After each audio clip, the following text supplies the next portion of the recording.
Hey everybody, welcome. You are on the cutting edge and I am Buck Wild. I have not done a current events critique video in a while, so here we go. We're going to start off with, in the past, all the studies, or excuse me, all the stories that I've used have come from places like Zero Hedge and Breitbart and PJ Media and Gateway Pundit. And I don't want someone to be critical and say, well, you're just looking at left-wing, whatever, right-wing radical news sites. So these are some of the mainstream sites that you can find right off of MSN.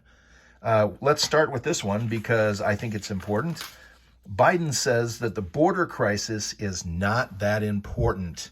When he was here in Arizona visiting a manufacturing facility to make microchips, he had been asked about whether or not he planned a trip to the border while he was here, and his response was, there are more important things at play. Well, I'd like to remind you that there have been recent record drug seizures of fentanyl, crystal methamphetamine, all kinds of drugs, not to mention the human trafficking. And in November of 2022 alone, there were more than 200,000 immigrants coming across the border illegally into this country just in November. But hey, not that important. Okay, what do we got next? My mom likes to, when I talk to her about some of the things that I read and discuss, she says, oh, you spend too much time watching Fox News. Mom, I don't watch Fox News at all. But here's a story from Fox saying that Kamala Harris was bashed for bragging that Joe Biden has lowered electricity and heating bills. It's been said she lives in an alternate reality. You be the judge. I remember Ronald Reagan said this when he was running against Jimmy Carter. Are you better off now than you were 4 years ago? So think about what your electricity and heating bills are now versus what they were when Joe Biden took office, or right before Joe Biden took office, okay? Or think back to, before the pandemic, or before we started dumping billions into Ukraine. Have your bills gone up or down, your food bills, your gas bills? Kamala says, oh, you can save this money and now you can take a vacation that you've always dreamed about. Really? Where are you going? What vacation do you guys have planned? That woman definitely is not on this planet.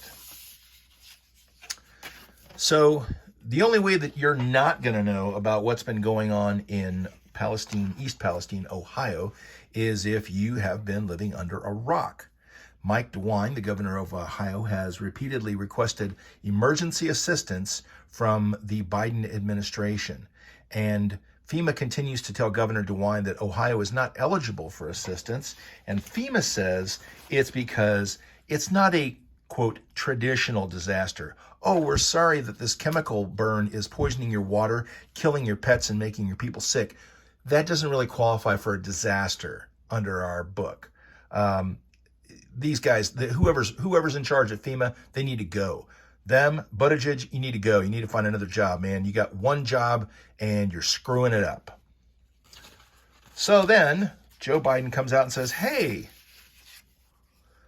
actually, the reason that we're not providing assistance to East Palestine, Ohio, is because what they need is more than what FEMA can provide.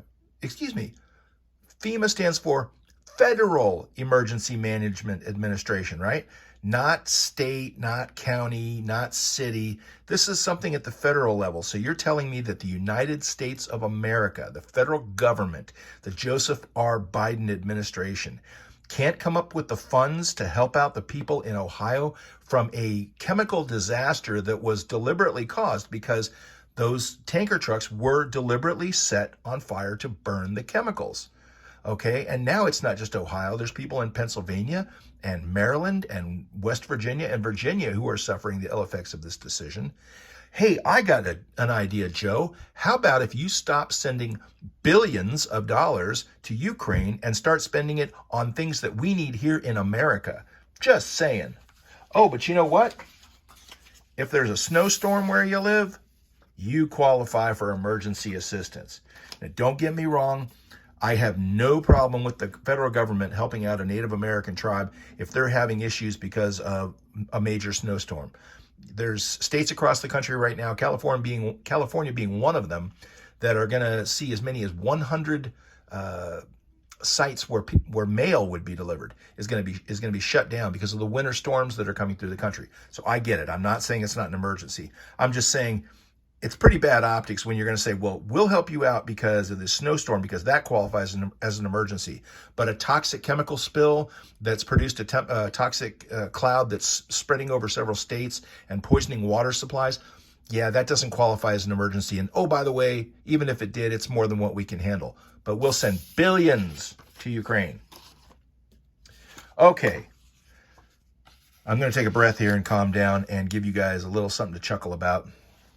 Apparently, there was a study that was recently done in China saying that drinking Coca-Cola and Pepsi can cause males to have bigger testicles and more testosterone. Okay, frankly, I'm sorry. I'm just going to say it. I don't trust a thing. You can't do any study in China right now that's going to make me believe a thing because, frankly, they created COVID. Okay, so I'm not buying it. And, you know, drinking Coca-Cola and Pepsi may cause you to have bigger balls, but it's also going to cause you to get overweight. It's going to cause you to have heart disease. It's going to cause all kinds of issues to you because the stuff that's in there is just frankly not good. More testosterone? I doubt it. More likely it's going to help produce more estrogen. But hey, if you want to play with it, you know, if you want to experiment and see if your balls get bigger after drinking this, knock yourself out. Leave me a note in the comment section and let me know how that works out for you. Okay. Yeah. A little more on fire perhaps today than I've been in the past, but like I said, I haven't done a story in a while. So there you go. If you guys are not out there watching the Chosen series, I highly encourage it. It's a great movie that basically covers the lives of the everyday people that hung out with Jesus and helped spread his message, and I highly encourage it. There's also a new movie that's just come out called The Jesus Revolution, and I hope that you will take the time to watch that as well. Thank you so much for watching the video, and you guys have a great weekend.